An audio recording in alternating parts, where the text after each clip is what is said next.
पहा नवीन एपिसोड्स एकदम add free. गुरुजी येत आहेत, कधीही पोचतील। गुरुजी काय येतात पण आज? त्यांना सगळ्यांशी बोलायचंय, भेटायचंय।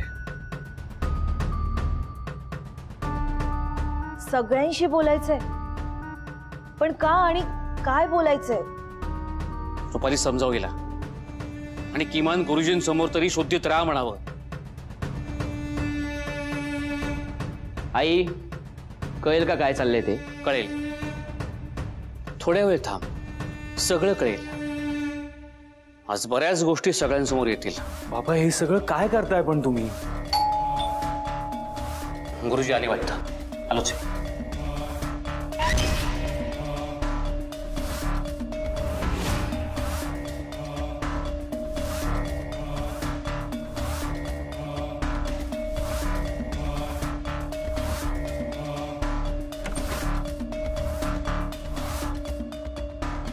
नमस्कार श्रीहरी, या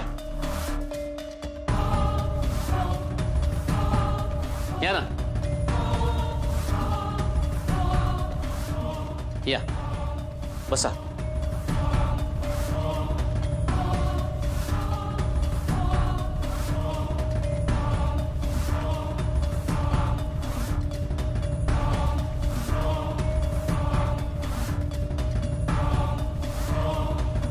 श्रीहरी, गुरुजी मागून येत आहेत का?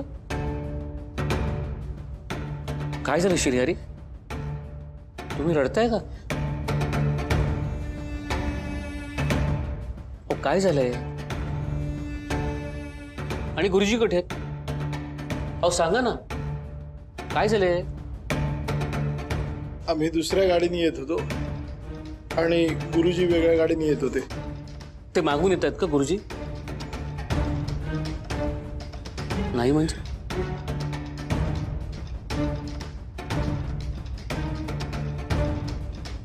आम्ही इथे आलो तेव्हा फोन आला, गुरुजींच्या गाडीचा अपघात झालाय।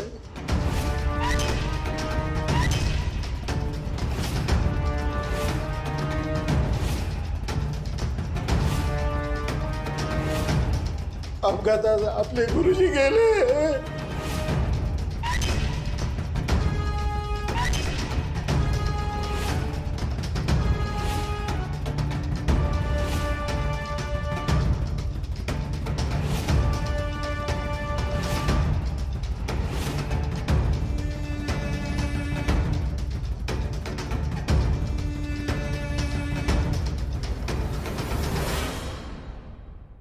नाही, वेट अ मिनिट, हा ऍक्सिडेंट नक्की झाला कसा? माहित नाही।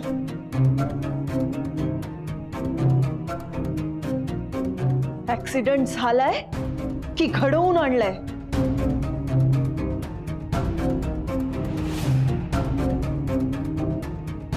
तू ना दारू जरा कमी पीत जा, तोंडाला येईल ते बोलतीयस। हे तू मला बोलायचं नाहीये सा? बोलायचं नाही म्हणजे काय? प्रसंग काय तू बोलतेस काय? तुला कळतंय काय बोलतेस? अरे गप्प बसा रे।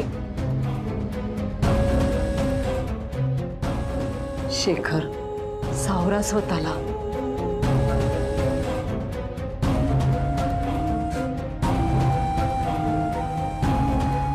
आम्हाला निघायला हवं, चला। बाबा मी पण येतो तुमच्या बरोबर।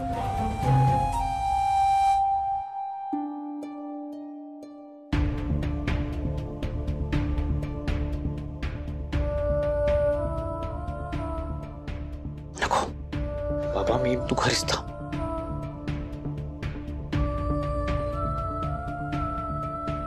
अद्वैतचं रक्षा कवच बनून एक मुलगी त्याच्या आयुष्यात येईल। ती मुलगी जोवर अद्वैतच्या जवळ आहे तोवर मृत्यू अद्वैतला स्पर्शही करू शकत नाही।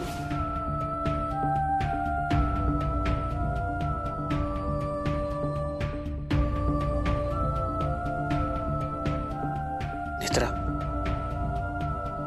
अद्वैतची काळजी घे।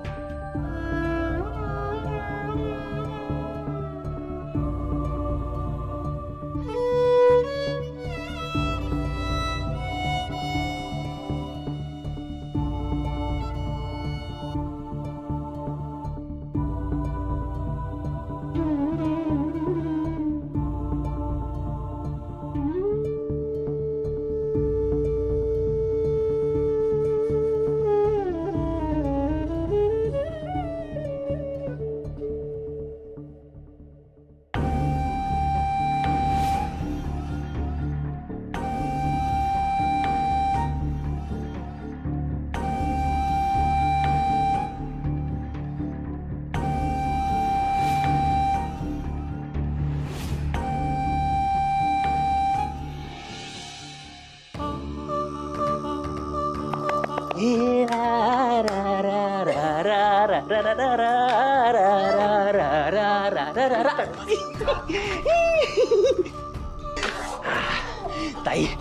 सकाळी सकाळी आनंदाची बातमी मिळाली की नाही? शेखरला वाटलं होतं की त्याला सगळं कळणार आहे, पण मूर्ख आहे रे तो. नियती पुढे काही नसतं बंटी, नियतीच मोठी. मग ते गुरुजी असू दे, तर कोणी आयरा गैरा असू दे, काही चालत नाही कोणाचं. आपल्या वाटेतला अडथळा कसा आपोआप दूर झाला. ताई, तुला असं वाटतंय की हे सगळं आपोआप घडलंय? ताई, अगं तिची नियती आहे ना, ती मी आहे. तुझ्या अजूनही लक्षात येत नाहीये का? हे सगळं मी घडवलंय ताई. त्या गुरुजीने जर का तुझं किंवा माझं नाव घेतलं असतं ना, तर आपण अडकलो असतो, म्हणून मी टपकावलं त्याला. तुला मी 100 वेळा सांगितलंय बंटी, कुठलीही गोष्ट करायच्या आधी मला विचारत जा तू. का केलंस? का नाही विचारलंस? अगं तेवढा वेळ नव्हता ताई. वेळ नव्हता काय? मूर्ख माणूस.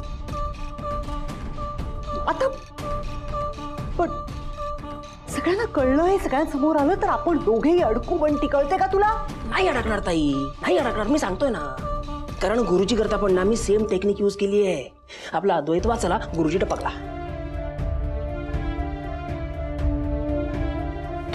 काय केलंस अंदाज येतोय तुला बंटी? अक्कल गहाण टाकलीस का रे? ज्या वेळेला पोलीस गुरुजींच्या ऍक्सिडेंटचा तपास करतील तेव्हा त्यांना कळेल की अद्वैतचा ऍक्सिडेंट आणि गुरुजींचा ऍक्सिडेंट हा एकाच पद्धतीने झालाय, म्हणजे तो एकाच व्यक्तीने केलाय. इथे आपल्या दारावर येऊन उभे राहतील ते काय करणार आहेस तू? 100 वेळा सांगितलं असलं काहीतरी करत जाऊ नकोस मला विचारल्याशिवाय. पण नाही, स्वतःवर असा ओव्हर कॉन्फिडन्स. मी करेन ती पूर्व दिशा.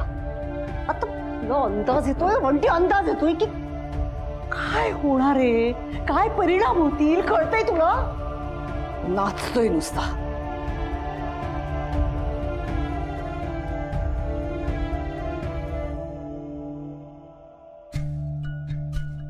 उद्या गुरुजी आपल्याकडे येत आहे आणि सगळ्यांशी बोलून ते आपल्याला सांगतील की अद्वैतच्या जीवाला कोणापासून धोका आहे.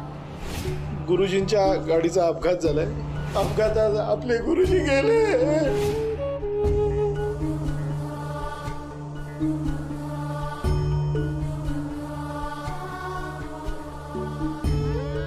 आई, हे सगळं काय चाललंय? हे काय घडलं गुरुजींच्या बाबतीत?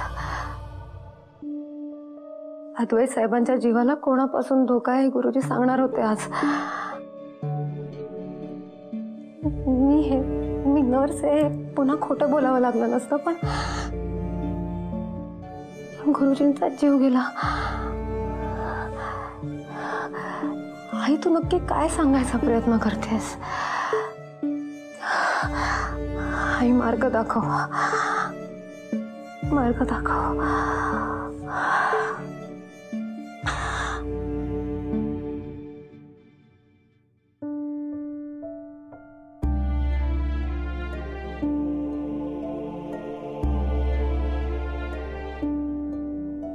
काय?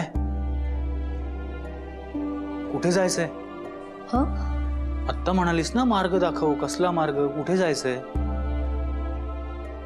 हॅलो बॉडीगार्ड, तुझ्याशी बोलतोय मी. काय झालं? काय झालं तेच मी तुला विचारतोय. काय झालंय तुला? का सतत अशी एकटी बोलत असतेस? सांगशील का मला? ठीक आहे, नको सांगूस. साहेब, तुम्ही चिडू नका. मग मला सांग काय झालंय ते. हे बघ, मी तुला 100 वेळा विचारलंय काय चाललेलं असतं तुझं. तू दरवेळी काहीतरी खोटं कारण सांगतेस.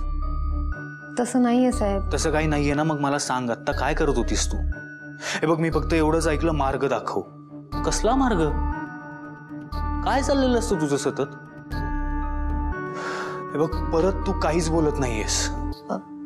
मी बोलेन, पण नंतर. नंतर? आता माझं जरा काम आहे, मी आले. हे बघ, तू पळतीयस आत्ता. नाही साहेब, खरंच खूप महत्वाचं काम आहे, मी आलेच. अगं पण मी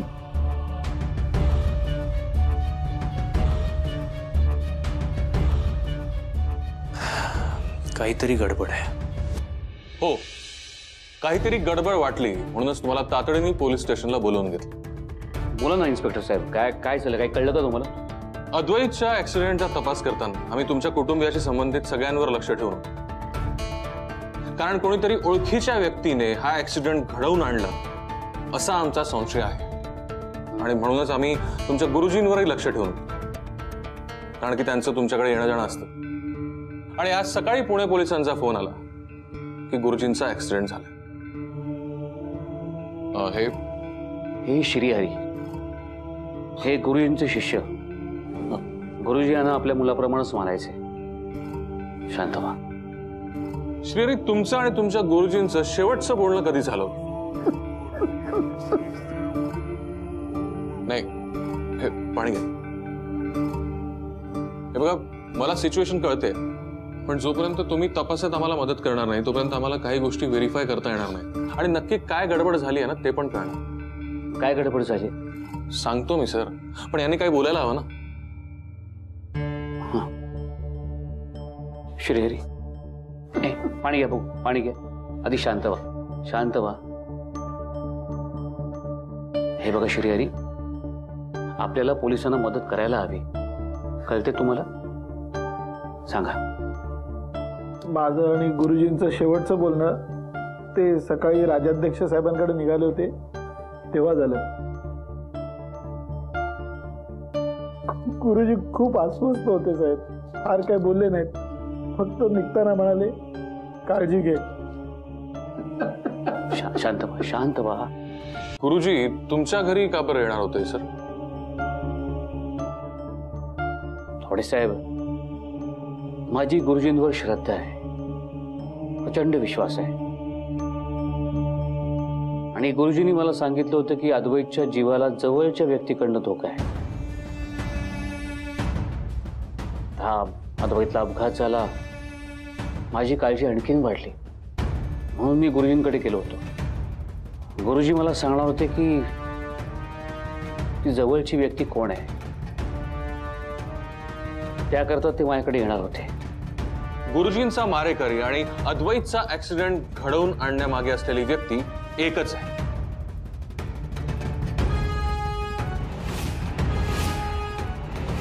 गुरुजींचा मारेकरी? हो. म्हणजे तुम्हाला म्हणायचंय काय? गुरुजींचा ऍक्सिडेंट घडवून आणला गेला, अगदी अद्वैतचा ऍक्सिडेंट घडवून आणला त्याप्रमाणे.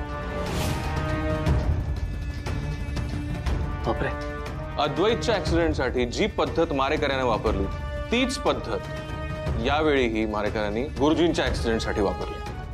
म्हणजे एअर प्युरिफायर मध्ये? करेक्ट, एअर प्युरिफायर मध्ये गुंगीचं औषध. हे भयंकर आहे. राजाध्यक्ष साहेब, लक्षात येत आहे का तुमच्या? म्हणजे अद्वैतच्या जीवावर कोण उठलंय हे सांगण्यासाठी गुरुजी तुमच्याकडे येत होते, पण ते तुमच्याकडे पोहोचण्याआधीच अगदी त्याच पद्धतीने त्यांचा ऍक्सिडेंट घडवून आणला गेला. गुरुजींच्या ऍक्सिडेंट मागे असलेली व्यक्ती आणि अद्वैतच्या ऍक्सिडेंट मागे असलेली व्यक्ती एकच आहे, आणि ती तुमच्या जवळची आहे असा मला संशय. जवळची? हो, जवळची.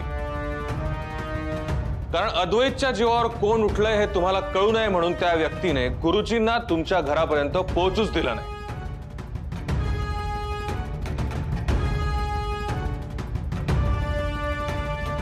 आवडे साहेब, तुम्ही काहीही करा पण त्या व्यक्तीला शोधून काढा. मी तुम्हाला वाटेल ती मदत करायला तयार आहे. आम्ही तपास करतोय आणि लवकरच त्या व्यक्तीला अटक करू.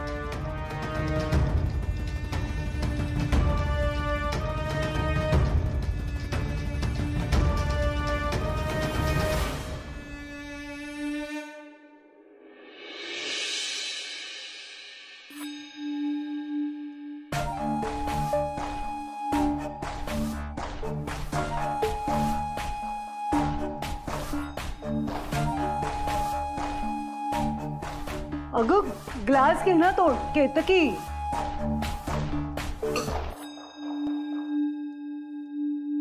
आज काय पाण्यावर तहान भागवणार वाटतं? हो, कारण मला तुझ्याशी बोलायचंय, जरा स्पष्टच बोलायचंय, म्हणून म्हटलं दारू न पिताच जा. नाहीतर तूच म्हणशील दारू पिऊन काही बरळते.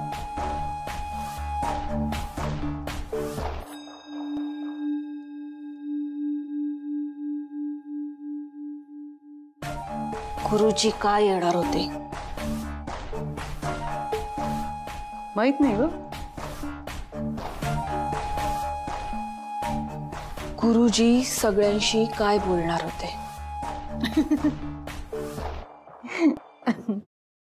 प्रश्न बदलला तरी उत्तर तेच आहे केतकी. माहित नाही मला. कम ऑन वहिनी, शेखर भाऊजींनी तुला काहीच सांगितलं नसेल असं तर होणार नाही ना. त्यांना कसं छान बरोबर गुंडाळून ठेवलंयस. तोंडाला आवर घाल. नाही घालणार. खरं खरं सांग, गुरुजी का भेटायला येणार होते? गुरुजी काय येणार होते, कशासाठी येणार होते, कुणाशी काय बोलणार होते, मला काही माहित नाही. खोटं. बास ग, नादी लागू नकोस माझ्या आता. हो ना, मग तू सुद्धा दुसऱ्यांच्या आयुष्यात ढवळाढवळ करणं बंद कर. केतकी, आवाज खाली. आजपर्यंत खूप सहन केलंय. तू सहन केलंस आम्हाला, आम्ही सहन केलंय तुला. दारू पिऊन घरभर तमाशे घालायचे, वाटेल तसं वागायचं, वाटेल तसं बोलायचं. मला त्रास होतो म्हणून मी तशी वाग. त्रास तुला नाही होत केतकी, त्रास आम्हाला होतो तुझ्यामुळे. किती प्रेमाने सांगा, स्वतःच तेच खरं करायचं. मी नाही, तू आजपर्यंत स्वतःच खरं करत आलीस. सगळ्यांशी गोड गोड गोड गोड बोलून सगळं स्वतःच्या ताब्यात घेतलंयस तू. घरातली प्रत्येक गोष्ट, एकूण एक गोष्ट तुझ्या मनासारखी होते. बरोबर आहे. सगळ्या गोष्टी माझ्या मनासारख्या होतात आणि यापुढेही माझ्या मनासारख्याच होणार. There you are. आजही सगळं तुझ्याच म्हणण्याप्रमाणे, तुझ्याच मनाप्रमाणे घडलंय हो ना. गुरुजी आलेच नाही, हेच हवं होतं ना तुला.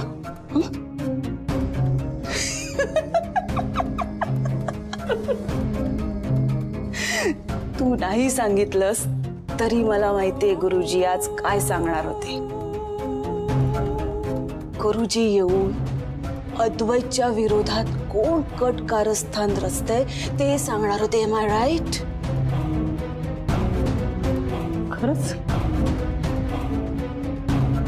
नाही, म्हणजे हे तुझं मत आहे की अंदाज आहे तुझा? काही असो, पण हे खरं आहे की नाही सांग.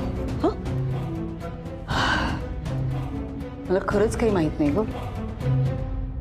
आधीसाठी सूप केले, देऊन येते मी. उठ. एक मिनिट, लेट मी चेक. तू यात विष तर मिसळलं नाहीयेस ना?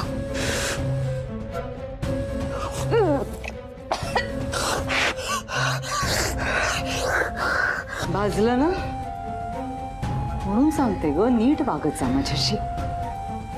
विष सूप मध्ये नाही, विष तुझ्या मनात आहे केतकी. तू पण पिऊन घे थोडंसं सूप, बरं वाटेल तुला. घशाला आराम मिळेल, लवकर बरी होशील.